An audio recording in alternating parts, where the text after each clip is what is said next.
Back in my YouTube channel Anka education hub और मैं हूं पूनम कौशिक। तो चलिए स्टार्ट करते हैं हमारी एंशिएंट हिस्ट्री की क्लास को, जिसमें बच्चों हम अपना जो हमारा हड़प्पा सिविलाइजेशन है उसको हम पढ़ रहे हैं। तो उसी सीक्वेंस में आज का हमारा टॉपिक है सिंधु सभ्यता के प्रमुख बंदरगाह या बंदरगाह नगर कौन कौन से सिंधु सभ्यता में थे। ठीक है, उनका नाम देखेंगे, खोजकर्ता देखेंगे, किस नदी के किनारे थे या अरब के या सागर के किनारे थे, क्या क्या उनका एक सीक्वेंस है, आज हम वो फटाफट से देख लेते हैं। ठीक है बच्चों, तो सिंधु सभ्यता के बंदरगाह नगर, कितने बंदरगाह थे सिंधु सभ्यता में? 4।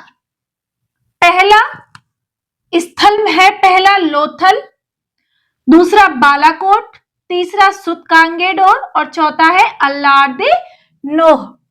अगर इनको याद करने की हम एक ट्रिक देखें बच्चों तो क्या बनेगा, देखो ल ब सु अल, लब सुअल, ये तो हो गई इसको याद करने की एक ट्रिक।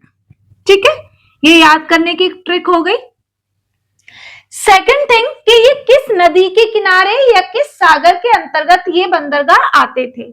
तो जो लोथल बंदरगाह है वो हमारा भोगवा नदी के किनारे आता है, भोगवा नदी के किनारे आता है। और ये नदी कहाँ बहती है, एक बार आप मुझे कमेंट करके बताना। ठीक है, भोगवा नदी भारत में बहती है, ये मैंने लिखा है, लेकिन किस प्रांत के अंतर्गत आती है आपको ये लिखना है अपने कमेंट बॉक्स में। ठीक है, इसके खोजकर्ता कौन थे बच्चों? S.R. राव। खोजकर्ता कौन है लोथल बंदरगाह के? S.R. राव, भोगवा नदी के किनारे और किस देश के अंतर्गत? भारत में। दूसरा जो बंदरगाह नगर था सिंधु सभ्यता में वो था बच्चों बालाकोट। बालाकोट किस नदी और किस सागर के अंतर्गत आता था? तो बिंदार नदी के किनारे ये बंदरगाह था। और जो बिंदार नदी है ये अरब सागर में गिरती थी, इसके लिए अरब सागर के अंतर्गत भी ये आएगा। अगर आपसे नदी पूछी जाएगी बालाकोट बंदरगाह की तो बिंदार नदी, आपसे सागर पूछा जाएगा तो अरब सागर।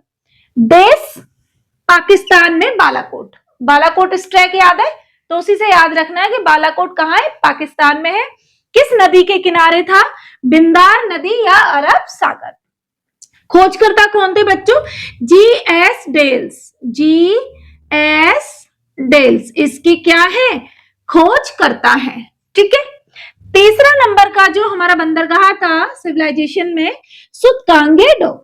सुतकांगेडोर ये किस नदी के किनारे था बच्चों? दाश्क नदी के किनारे, जो कि अरब सागर के अंतर्गत। ठीक है, तो पाकिस्तान वाले एक चीज ध्यान रखना है आपको कि केवल लोथल बंदरगाह भारत में है, बाकी तीनों के जो बंदरगाह थे, अगर हम ये वाला नक्शा देखें अपने इंडिया का, जो इधर जहां पाकिस्तान है यहाँ ही अरब सागर है पूरा, तो यहीं पर ही स्थित रहे होंगे। ठीक है, तो बच्चों पाकिस्तान में था दाश्क नदी या अरब सागर। जो सुतकांगेडोर बंदरगाह है इसको ढूंढने का श्रेय जाता है ऑरेल स्टाइन। किसको? ऑरेल स्टाइन, नाम याद रखना है ऑरेल स्टाइन। ठीक है, लास्ट और फोर्थ नंबर का जो बंदरगाह था बच्चों वो था अल्लार्दी नोह। अल्लार्दी नोह ये कहा था? सिंधु नदी पर था, सिंधु नदी के किनारे और अरब सागर। ठीक है, मैं चाहती तो केवल नदियां लिख लेती, लेकिन कई बार ऐसा होता है एग्जामिनर हमें फंसाने की पूरी कोशिश करते हैं, इसलिए मैंने यहाँ पर अरब सागर को भी लिखा है ताकि आप लोगों को कोई भी दिक्कत ना हो और एक भी क्वेश्चन आप बंदरगाह से रिलेटेड गलत नहीं करो। ठीक है, तो सिंधु नदी के किनारे अरब सागर हो गया और अल्लार्दी नोह भी कहाँ है? पाकिस्तान में है। ठीक है, इधर की तरफ। फेयर सर्विस, इसकी खोजकर्ता कौन है? Fair service. ठीक है बच्चों, तो भारत में केवल लोथल है, लोथल भोगवा नदी के किनारे है और S.R. राव ने इसको ढूंढा है। फिर है बालाकोट बिंदार नदी पाकिस्तान, G.S. डेल्स। सुतकांगेडोर दाश्क नदी पाकिस्तान, ऑरेल स्टाइन। अल्लार्दी नोह सिंधु नदी अरब सागर पाकिस्तान और फेयर सर्विस। ठीक है बच्चों, तो सिंधु सभ्यता के ये थे प्रमुख बंदरगाह जिसको आज हमने देखा, और हमारी वीडियो ज्यादा लंबी भी नहीं है।